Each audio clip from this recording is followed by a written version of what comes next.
বেজার আন্ডারে আমরা প্রায় 10টা, আপনাদেরকে আমি আগেও বলেছি যে 100টা ইকোনমিক জোনের দরকার নেই, আমরা বেজার আন্ডারে 10টা ইকোনমিক জোনকে আজকে বাতিল করার ঘোষণা নিয়েছি, যে বা সেগুলোর মধ্যে সোনাদিয়া আছে, যেটার কথা আপনারা অনেক শুনেছেন, সুন্দরবনে একটা আছে, অ্যাপারেন্টলি ইকো ট্যুরিজম পার্ক হওয়ার কথা ছিল। সো এরকম বেশ কয়েকটা 10টা টোটাল ইকোনমিক জোনকে আমরা we are cancelling the licence for the economic zone because we don't think it's necessary. যে কটা আছে সেভাবে করতে হবে।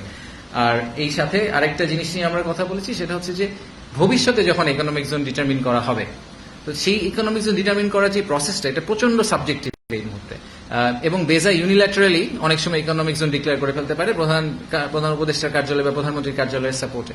বাট আমরা যেটা মনে করি যে এটা করলে যেটা সমস্যাটা হয়, সেটা হচ্ছে যে ইকোনমিক জোন ডিক্লেয়ার করার পরে যখন গ্যাস, পানির এবং মিনিস্ট্রি অফ এনভায়রনমেন্টের কাছ থেকে এনভায়রনমেন্ট পারমিট নিতে যায়, ওই পারমিশনগুলো আর পাওয়া যায় না এবং তাদের থেকে ওই বাইনগুলো থাকে না।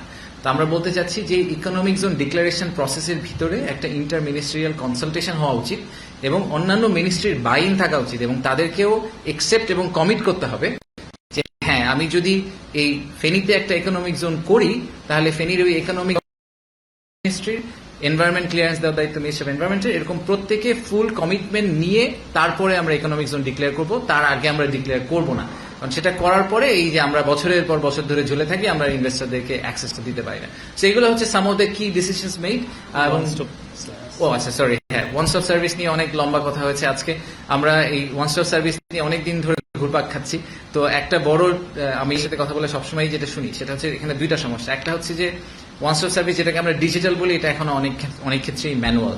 তাদেরকে ম্যানুয়ালি বিভিন্ন জায়গায় গিয়ে কাজ করতে হয়। তো প্রধান উপদেষ্টা একটা নির্দেশনা দিয়েছেন যে কোনো সার্ভিস যেটা ম্যানুয়াল বা তার পাশাপাশি ডিজিটাল সার্ভিসও, সফটওয়্যার সার্ভিস আছে, সেখানে ম্যানুয়াল সার্ভিসটা আগামী 1 মাসের মধ্যে বন্ধ করে দিতে হবে। Everything will be digital. তাতে যেটা সুবিধা হবে সেটা হচ্ছে রেন্ট সিকিং বিহেভিয়ার সিগনিফাই যাবে।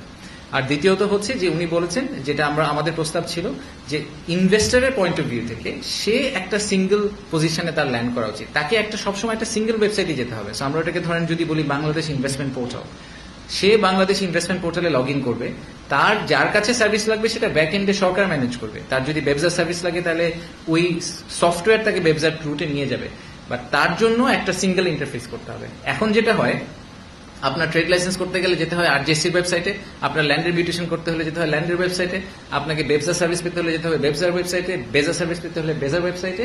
None of these are realistic. যে কোনো ইনভেস্টারের জন্য এটা প্রচন্ড পেইনফুল, স্পেশালি বিদেশিদের জন্য আরো পেইনফুল, কারণ ওনারা বুঝেনি না যে কোথায় থেকে শুরু করতে হবে।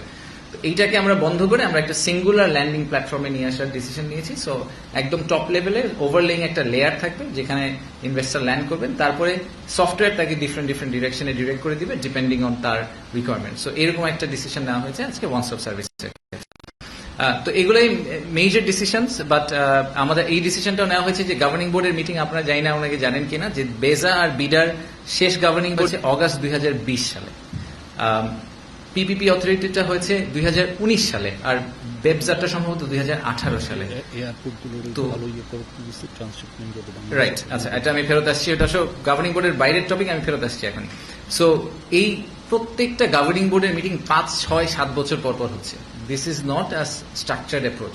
গভর্নিং বোর্ডের মিটিং অ্যাটলিস্ট প্রতি 3 মাস পর পর হওয়া উচিত, ওয়ার্স্ট কেস 6 মাস পর পর, কারণ অনেক সিদ্ধান্ত গভর্নিং বোর্ডের ছাড়া এই অর্গানাইজেশনগুলো নিতে পারে না।